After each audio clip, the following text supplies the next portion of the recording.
So yun mga kasol, kumusta na kayo mga kasol? So ngayong araw na to mga kasol, manood tayo ng impeachment trial ni BP Sara mga kasol. No? So ito mga kasol, disclaimer lang. Based lang to sa ating pinapanood na video, wala tayo ditong pinapanigan. More on natural lang tayo mga kasol. So panoorin natin yung video na si Escudero ginisa ang testigo sa failure to liquidate. So yun mga kasol, panoorin natin mga kasol. Let's go! Before I let you go, Attorney Wamil, just to continue on the points I raised earlier, and to clarify it for the senator judges, under 8.3, dapat may failure to liquidate at demand bago maging prima facie. Tama po ba? Yes po, based on the provision po. But the provision simply cites what? Ano po yung basis ng 8.3? Jurisprudence po, Your Honor.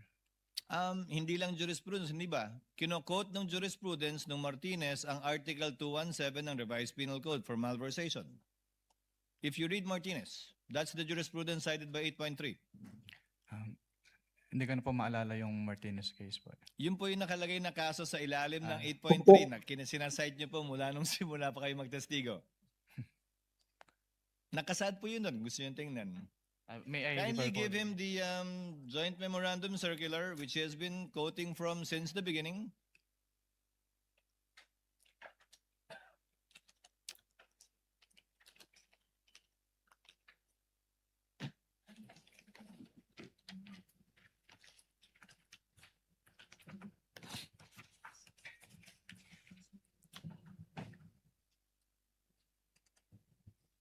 Based on this provision po, yes po, Your Honor. You've been quoting 8.3 the whole day yesterday and today, so I guess you should know the basis. The Martinez ruling of the Supreme Court, which in turn only cited Article 217 of the Revised Penal Code. Are you aware of that, Attorney Wamil? Which basically says na may prima facie para mag-file ng information ng Sandigan Bayan laban sa isang opisyal. Yan po yung kasong yan, hindi po ba? Are you familiar? Hindi ko na po ma-recall po, Your Honor. Now, to go to the details, failure to liquidate. Pag may AOM po bang in-issue, failure to liquidate na yon? Yes or no? No pa po.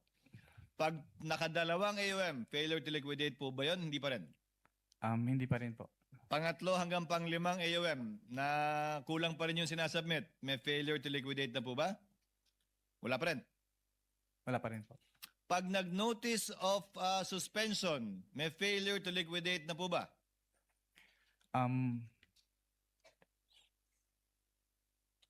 May failure to liquidate na po ba sa inyong interpretasyon? Dahil auditor naman kayo, kapag ka nag-issue na ng notice of suspension. Based on the definition po kasi yung notice of suspension, nakalagay po doon na it appears that the disbursement is illegal, irregular, or improper. So It appears, but is it within the purview and definition of failure to liquidate according to your interpretation? Failure to liquidate na po ba yun? Hindi pa. yes po, Your Honor, failure to liquidate. Sa pananaw nyo, pag may notice of suspension, failure to liquidate na. Notice of disallowance, failure to liquidate? Yes po, Your Honor. Ngayon, failure to liquidate pa lang po tayo. Kailan nagiging final yung mga yan? Failure to liquidate. Yung finding na failure to liquidate. Kapag nag-appeal po and then nagkaroon po ng resolution si Commission Proper at nagkaroon po ng final decision. Final and executory na po siya immediately or after X days? Pag nag-final decision na po, yes po, final and executory na po siya kaagad. Immediately? Yes po, pag naglabas po ng decision si Commission Proper, yes po. Paano po pag inapila sa Korte Suprema? Ang basis naman po ang ground naman po nung petition for certiorari is a grave abuse of discretion. So? Pero ang nakalagay po sa aming rules po kasi, from the moment na magkaroon ng final decision, pwede na po siyang i-refer to the Office of the Ombudsman for the filing of the criminal Hindi ko charge. sinasabing pwede nang i-refer o hindi. Hindi ko rin sinasabing bawal maging subject matter ng impeachment. Ang tinatanong ko lang po, final na po ba yon? Meaning may failure to liquidate na at final na yung finding na yon o hindi pa kapag ka inapila sa Korte Suprema?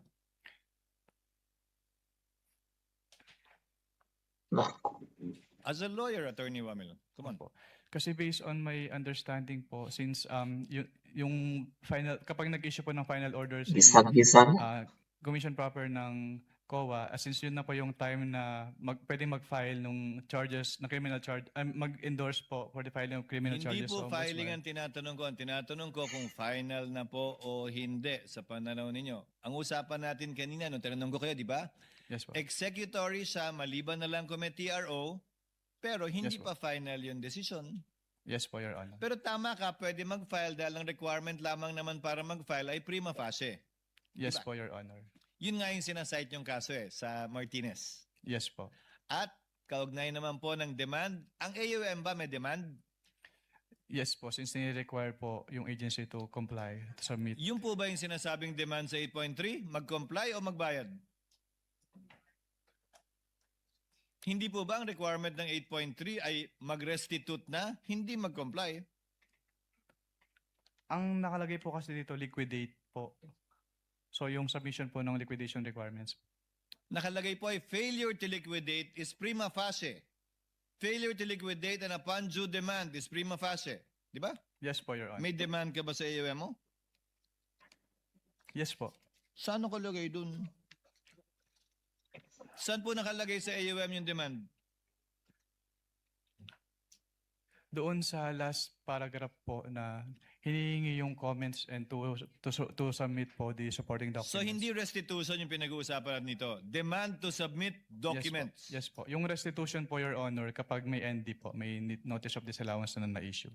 So basta may demand, so sa AUM mo may demand na pero wala pang failure to liquidate.